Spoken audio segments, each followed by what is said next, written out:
결과보다는 과정에 이제 과정을 중시 여겨야 돼요. 이제 특히 걱정이 될 때, 시험이 가까워서 걱정이 될 때라든가 도저히 안 될 것처럼 이제 느껴지고 그럴 때가 있어요.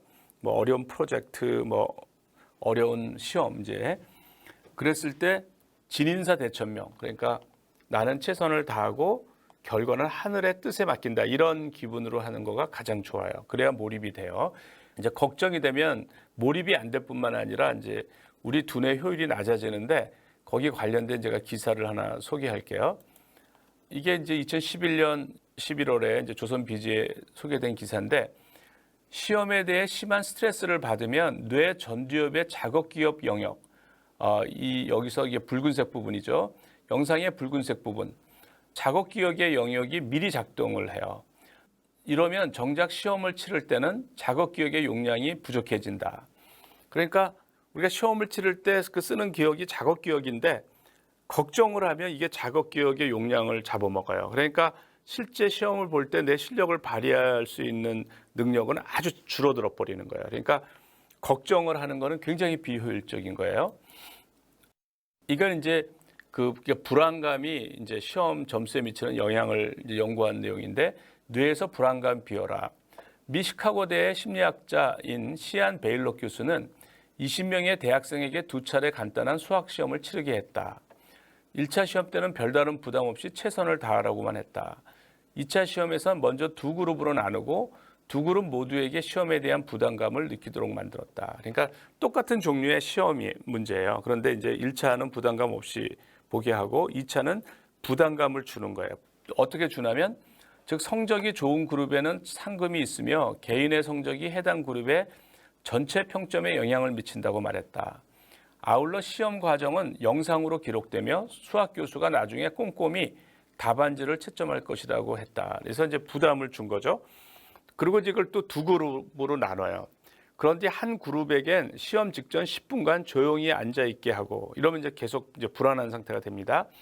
다른 한 그룹은 10분간 시험에 대한 부담감이나 불안감을 글로 적게 했다. 부담감이나 불안감을 글로 적으면 이 부담감이 많이 사라진다고 알려져 있어요. 불안감이. 결과는 확연히 달랐다. 시험 직전 가만히 앉아 있었던 그룹은 2차 시험 성적이 1차에 비해 12%나 떨어졌다. 이게 동일한 난이도의 시험이에요. 그러니까 12%가 떨어진 겁니다. 불안해서. 극심한 부담감이 시험을 망친 것이다. 그런데 10분간 불안감을 글로 썼던 그룹은 오히려 1차에 비해 성적이 5% 높아졌다. 그러니까 불안감을 떨치니까 이제 올라가는 거죠, 성적이.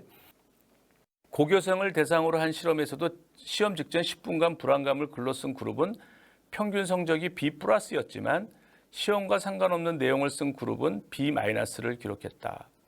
베일록 교수는 올 초 사이언스에 발표한 논문에서 뇌의 자극 기억에서 불안감을 업힌 것이 점수가 다르게 나온 이유라고 밝혔다. 이마 쪽 전두엽에서 담당하는 작업 기억은 정신적 작업을 위해 필요한 일종의 메모지 역할을 한다. 수학 문제를 풀려면 문제를 쓰고 여러 단계를 계산해야 한다. 작업 기억은 이런 과정을 처리해 최종 답을 이끌어낸다. 그런데 이제 그 작업 기억이 걱정에 의해서 점유되고 있으면은 실제 발휘할 수 있는 능력은 줄어들어요. 그러니까 걱정, 스트레스 이런 거가 학습에 굉장히 방해가 됩니다. 하지만 작업 기억의 용량에는 한계가 있다. 뇌 영상에서 시험 직전에 초조함과 불안을 느끼는 학생은 작업 기억 영역이 벌써 작동하는 것으로 나타났다. 이 상태에서 시험을 치르면 컴퓨터 메모리가 꽉 찬 상태에서 프로그램이 제대로 돌아가지 않는 것처럼 작업 기억이 제대로 작동을 하지 못해 시험에서 좋은 점수를 얻을 수 없다. 이와 달리 시험 직전 불안감을 글로 쓰면 작업 기억의 과부하를 방지할 수 있다고 연구진은 밝혔다. 실제로 10분간 불안감을 글로 쓰는 학생의 뇌는 평소와 차이를 보이지 않았다. 그러니까 불안감을 글로 써도 되고 결과에 집착하지 않아도 돼요. 과정에만 최선을 다한다는 마음을 가져도 돼요. 어쨌든 이게 스트레스를 삶에서 피할 수 없는데 이게 스트레스가 사실은 나쁘게 영향을 미치는 경우가 많아요. 그래서 우리가 스트레스를 조정할 수 있어야 되는데 정신적 충격과 커다란 스트레스가 뇌에 미치는 영향, 이게 잘 알려져 있어요. 그러니까 우리가 스트레스를 많이 받으면 해마가 쭈그러든다고 알려져 있어요. 해마의 크기가. 근데 해마는 기억을 하는데 엄청나게 중요한 역할을 하는 거예요. 기억에 관련한 일을 하는 게 해마인데, 해마가 쭈그러들면 이제 학습 능력이 이렇게 엄청 떨어지겠죠. 실제로 우리나라에서도 이제 예전에 대구 지하철 사고가 있었어요. 그래서 이제 많은 사람이 죽고 많은 사람이 패닉의 상태에 있었는데 그때 생존자 이제 뇌 손상을 확인했더니 해마가 자 여기 보면 일반인의 뇌 왼쪽에 뇌 이게 노란 부분이에요. 지금 이 뇌와 대구 지하철 참사 생존자의 손상된 뇌를 단층 촬영한 사진. 이 노란 부위가 아주 얇잖아요. 이렇게 보면 이게 해마인데 해마가 이렇게 쭈그러든 거예요. 생존자의 영상에서는 공포와 감정을 조절하는 신경회로 노란색 해마가 일반인에 비해 3분의 1 수준으로 수축돼 있다. 그러니까 우리가 지극한 스트레스를 받으면 이 해마가 손상된다고 알려져 있어요. 그럼 기억을 잘 못하고 이제 학습 능력이 떨어지게 되는 거죠. 예전에 이제 저한테 그 몰입 코칭을 받던 학생인데 고등학교 3학년이에요.